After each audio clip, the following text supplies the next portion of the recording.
somebody else got a negative value. Yeah, no, we'll totally talk about that. So let's solve this problem now. It says a sample of a powder was found at a crime scene. Oh, and by the way, a good problem solving technique that I use is I will read it either to myself and oftentimes aloud. I will underline things in the problem statement and then write what they are. So, but again, I will oftentimes read them aloud to myself just so I can understand what the problem is about. And it's one thing to read something, it's another thing to hear it. It like appeals to a different sense. So, and one of the things I encourage you to do is when solving problems in this course, so whatever technique works best for you, and reading at home, reading aloud is a great technique that if you're in an exam, we might have to ask you not to read it so aloud in a classroom. But definitely, so use different colors, take notes. So grams, anyway, I'll get back to reading the question now. It is believed that the powder is cocaine. The only 4 elements in the compound were determined to be carbon, hydrogen, nitrogen, and oxygen. Complete combustion. Complete combustion. That tells me this is going to be combustion analysis of a 3.54 gram sample of the unknown powder with excess oxygen produced 8.49 grams of carbon dioxide. So let's see, so we have a 3.54 gram sample. And from that sample, we got 8.49 grams carbon dioxide. And I'm going to leave some space here because I know I'm going to do some calculations with it. And 2.14 grams H2O. A separate analysis of 2.35 grams of the unknown powder produced 0.199 grams of nitrogen. So I'm going to put that in my parking lot now, meaning I'm not going to even write it down, but I will highlight it so that I can get back to it later. It says the molar mass of the substance was found to be 165 grams per mole. Whenever you get a molar mass for a substance, that means that you can do this step where you go from empirical formula to molecular formula. And we'll handle that later. Question, what is the molecular formula of the unknown powder? Aha, we have a molar mass, so we can do molecular formula. Was the substance cocaine? Well, we can't answer that yet. If not, then look on the internet to determine what you think the substance was. Well, for me, I don't know what the molecular formula for cocaine is, so I'm going to have to look that up just to see if it's cocaine or not. All right. So from the lecture outlines, the combustion analysis process says to take the carbon dioxide grams and find out how many moles of carbon are in there. Our process for doing this is going to be to use the molar mass of carbon dioxide, which is 44.01 grams of carbon dioxide. This is one of the later problems in the homework. We go over some simpler problems with this, but just as a reminder of how to do molar mass, carbon dioxide has 1 carbon, so you're going to take 12.01 times 1. Then you're going to add 2 times 16.00 since there are 2 oxygens. When you add that up, you will get 44.01 grams. And since that is the grams of carbon dioxide in 1 mole, we write the molar mass 44.01 grams per mole of carbon dioxide into the problem statement like this. Or let me say this. This is at least how I would do it. So I like to do my unit conversion factors like this using what I call the picket fence or the railroad tracks. If you do it a different way, there are many different ways to solve these problems. That's fine. Please do it your way. Please do it however it makes sense. But this helps me stay organized, and this is something I'm familiar with, so that's where I am. Okay, so now my grams of carbon dioxide cancel very nicely. I have moles of carbon dioxide, and then again, similar to the lecture notes, in 1 mole of carbon dioxide, since there's only 1 carbon here, I get 1 mole of carbon. And we don't have to do this, but if I were to do this unit conversion, say 1 mole carbon dioxide, I would have to write 2 moles oxygen, since there's a 2 down here. So that's where I'm getting this 1 number from. It's how many of each element is in the compound. Anyway, so now I will multiply this out. I get 8.49 divided by, so multiply the numbers across the top. The other numbers are just ones, so there's nothing to do. Divide by the numbers on the bottom. So 8.49 divided by 44.01. I get 0.1929. And there are only 3 digits here. And typically, if you keep 3 digits, you are fine in this course. So 0.193, I'm rounding the 9 up to 0.193.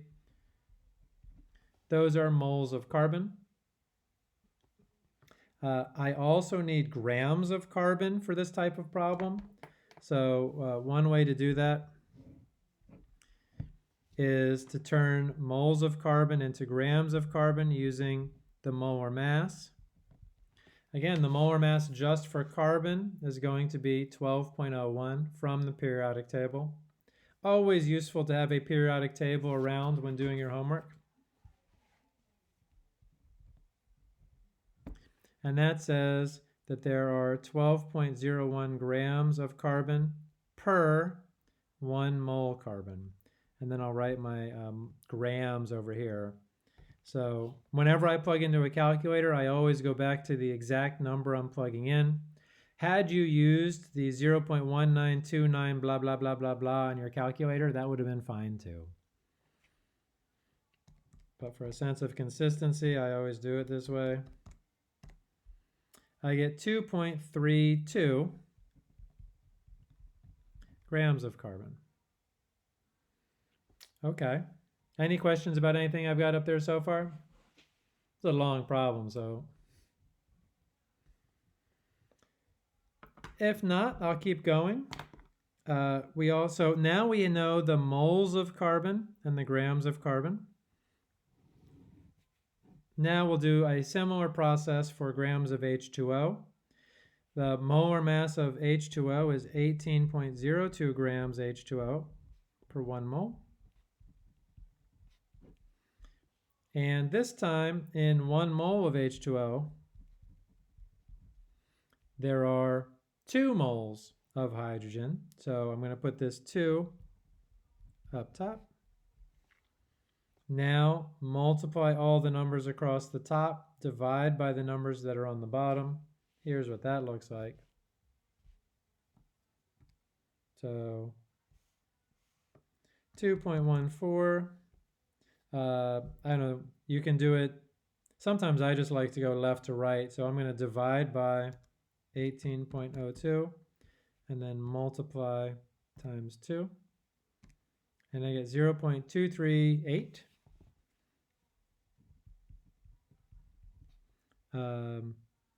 moles of hydrogen.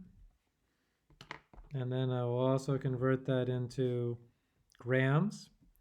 On the periodic table, here's hydrogen. I just so happen to have circled that hydrogen is a non-metal, even though it's over here on the metal side. But it's 1.008 grams of hydrogen per... Oh, I put that on the bottom. That's a mistake because I need to put my moles on the bottom so it'll cancel out. 1 mole hydrogen, 1.008 grams hydrogen. And 0.238 times 1.008, 0.240 grams hydrogen. Okay. So far, now we know, for empirical formula purposes, we know the moles of hydrogen and the moles of carbon.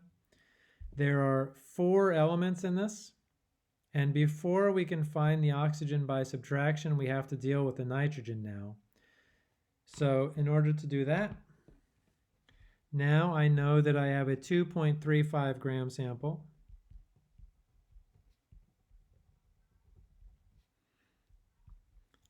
And so in there, so somebody says I have a different problem. Yes, you have a different problem, but it will follow the same techniques that we are using here. And what you can do is you can try your different problem, and if you do it, great. If you have questions, email me or come to office hours. And even from 4 to 5 p.m., I know it's a long day, but if you're here from 4 to 5, that's my office hour. I will answer any questions you have about the homework. I'll even tell you if you got it right or not before you submit it. All right, so we have a 2.35 gram sample of the unknown powder, and that's different than our 3.54 gram sample. So the take-home message for this part is if I'm going to compare the amount of nitrogen, which is 0.199 grams of nitrogen, if I'm going to compare the grams of nitrogen in the 2.35 gram sample to the 3.54 gram sample and the amounts of carbon and hydrogen, I have to do what's called a scaling factor.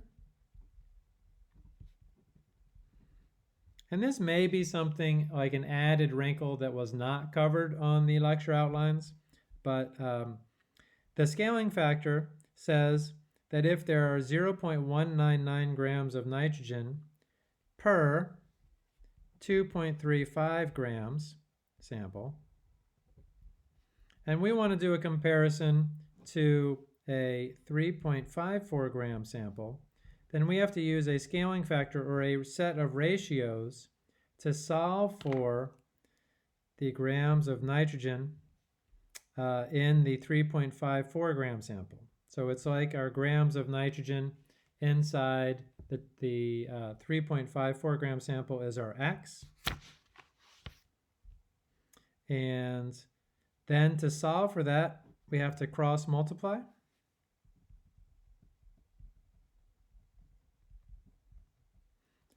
And for cross multiplying, that means that 0.199 times 3.54. And for my math part, it's okay to drop your units. As if your setup's good, you'll be fine. 2.35 grams times X. Then divide through both sides by 2.35 to solve for your X.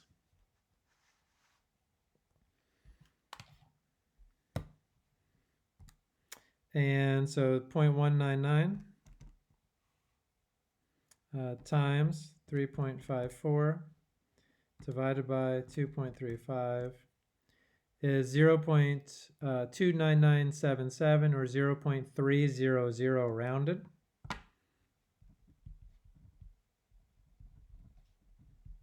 And those are grams of nitrogen. And we need grams of each element. We also need moles of each element. And from the periodic table, there are 14.01 grams of nitrogen per 1 mole of nitrogen. And that will be 0.3 times, 0.3 divided by, let's square it, 0.3 divided by 14.01. So 0.0214 moles of nitrogen. All right, so now we're finally ready to do oxygen. We have our moles of everything except oxygen, every element. We have our grams of everything except oxygen. The way that you find oxygen is by subtraction. And what that means is, okay, in my 3.54 gram sample,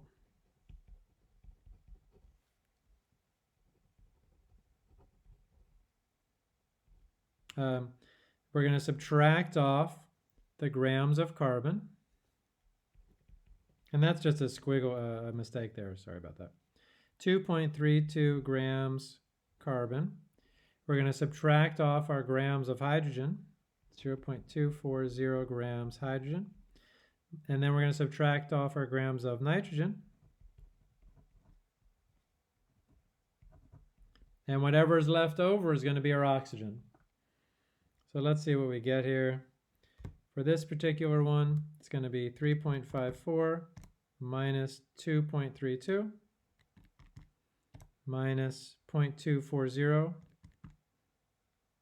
and minus 0.3. And I get 0.68 grams of oxygen, which I now have to turn into moles.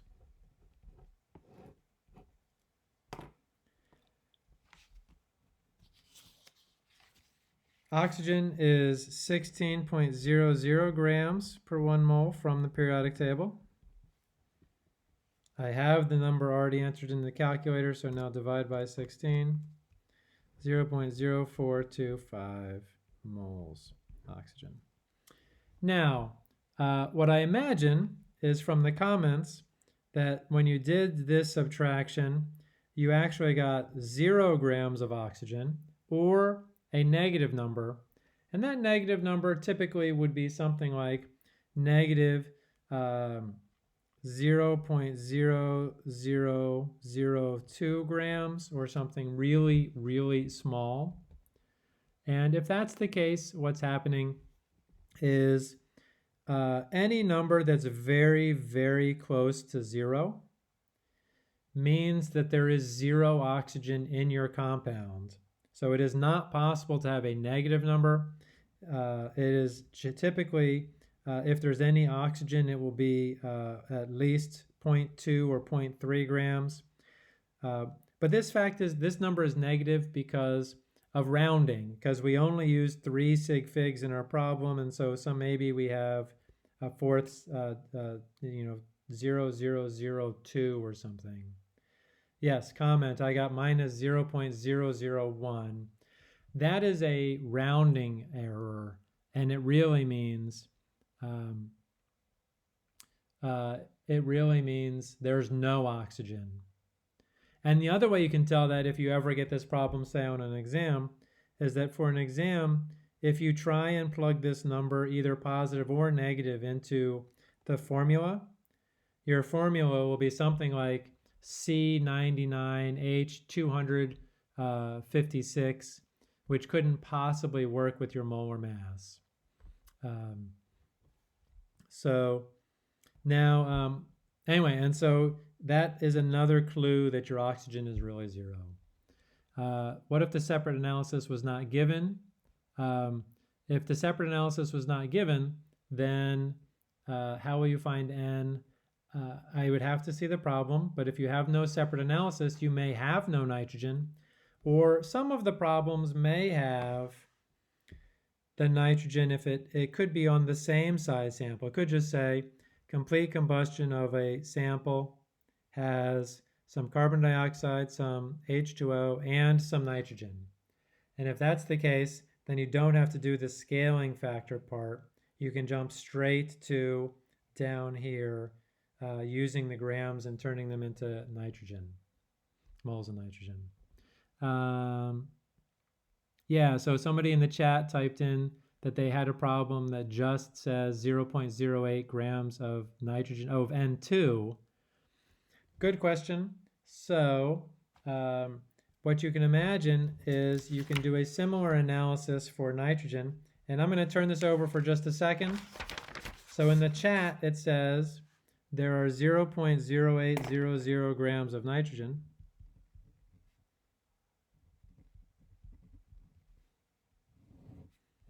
And first off, straight away, if it's nitrogen, you can tell that it's also 0.0800 grams of N, because all of the grams are nitrogen.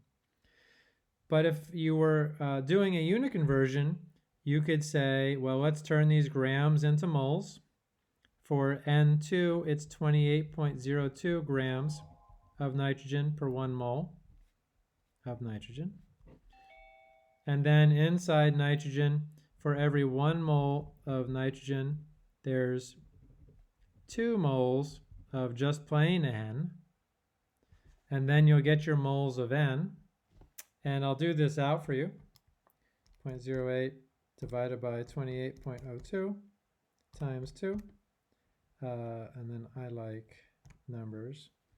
0.00571 moles of nitrogen. And then just like on the other side, you can convert those moles of nitrogen into grams of nitrogen. So more questions. I've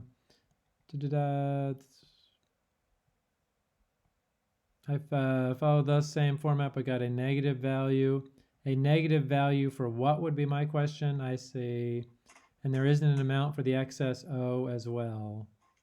Yes. So we will never tell you how much oxygen you add because oxygen is always the excess reactant. And so the only way to find oxygen in any of these problems is to find oxygen by subtraction, which means take your sample, subtract off the grams of all the other elements, and what's left will be oxygen. Does it mean that we should only approximate to 2 decimal places? So I should really, I did everything to 3 decimal places, so this should really be 0.680. If you go to 4 decimal places, that's also fine for this problem. Because you're in the chat, it says 0.0427 grams. That's still 3 what are called significant figures or 3 digits. And typically, I always go to 3 significant figures or 3 numerical digits. So hopefully that answers that question. Hi, Professor. I have one more question, if Sure. that's all right, regarding my problem on question 12. So my sample was 0.09 grams of H2O, and then the total grams from the periodic table of H2O is 18.01, and when I divided those, that's how I got that negative number, which is incorrect. So I'm wondering what I messed up there. So you mean you got a negative value for the grams of oxygen when you worked the problem? It was not 0.9, it was 0.09 grams. Oh. That's my sample number. 0.09 grams of H2O? Correct. Yeah. So so please at some point today or so soon send me your work. But the numbers here, let me show them. The numbers here are all different for everybody, right? But the process is the same. And so if you have 0.09 grams, that's fine. But take your H2O, turn it into moles of hydrogen and grams of hydrogen. Do the same all the way down. And until you do your subtraction here, but if you get 0.002 grams, either plus or minus, or 0.001 grams, what this is telling you is that there's no oxygen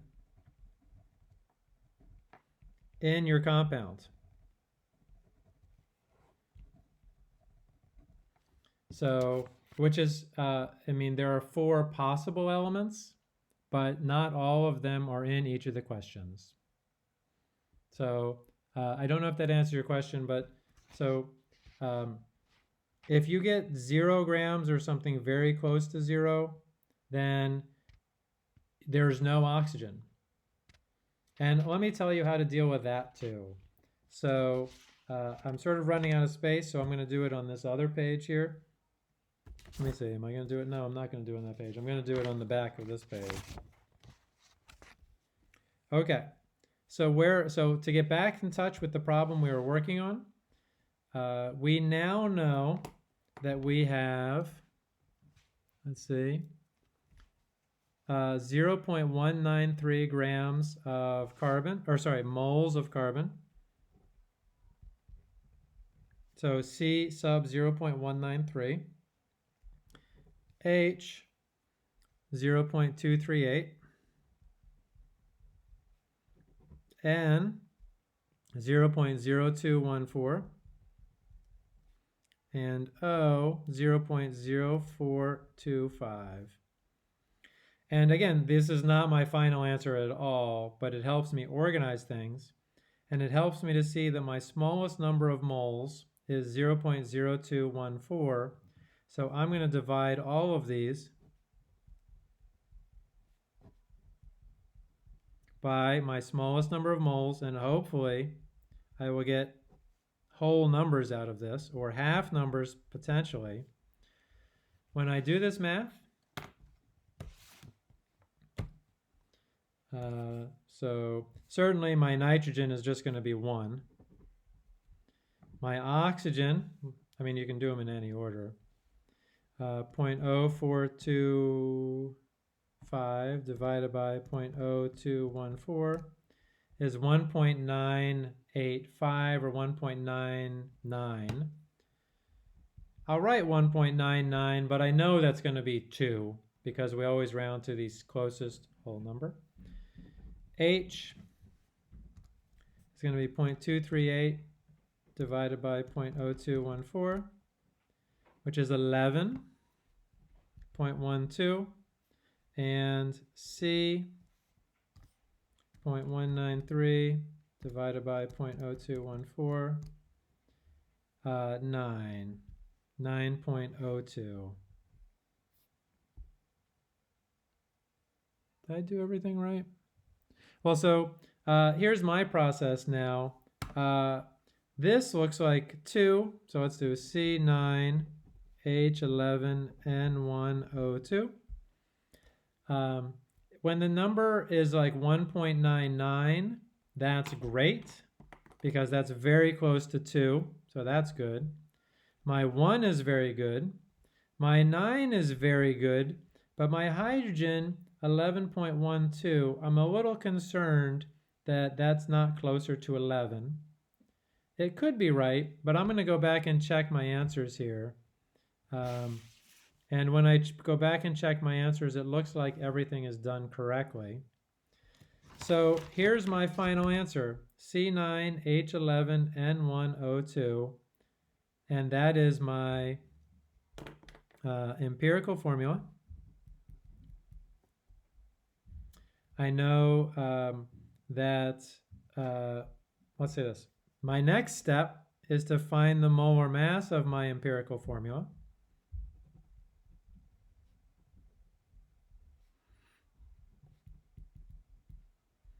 And compare it to the molar mass given in my problem statement. For the molar mass of my empirical formula, there are 9 carbons. So that's 9 times 12.01. There are 11 hydrogens times 1.008 plus 1 nitrogen, which is just going to be plus 14.01, plus 2 oxygens, so plus 2 times 16. And I get an empirical formula of 165. Let's just go with 2. 165.2.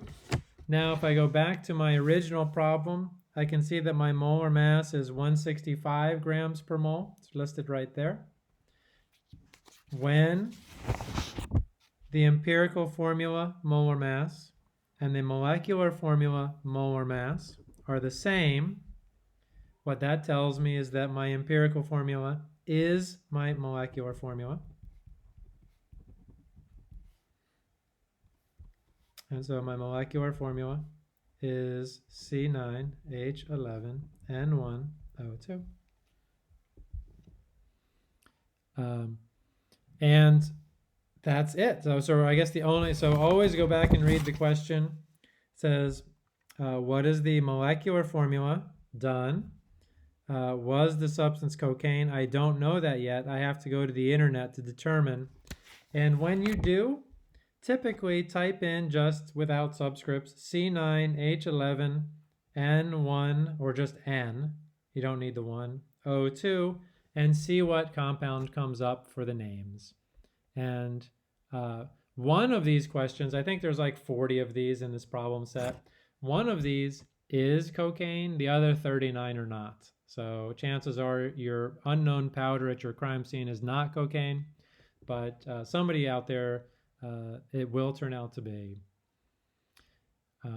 Now, if you got to this point and there was your oxygen was 0 because you found there's no oxygen in your compound, then your formula just looks like C something, H something, N something.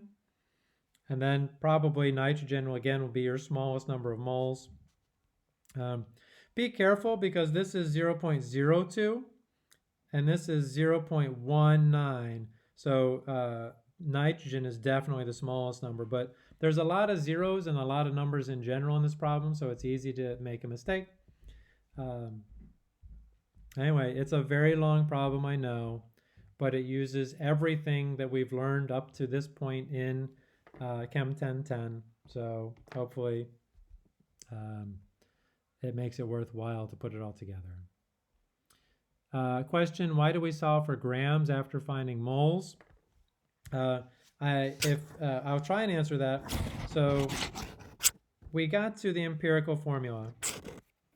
And then if the question, and ask again if this is not it, but the molar mass of the empirical formula, like we need to figure out if this empirical formula is also the molecular formula.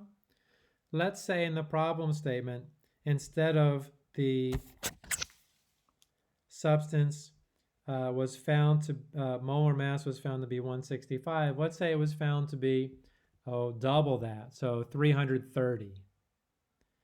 If that's the case, then we would have to double everything to get our molecular formula. And that sometimes happens. In fact, there's one homework question specifically where it happens for all of them just about. And that one's entitled something like empirical formula to molecular formula, or molecular formulas in the title of the homework question. So you always want to check that. I always give you the molar mass for a reason. Let's see, one of these questions.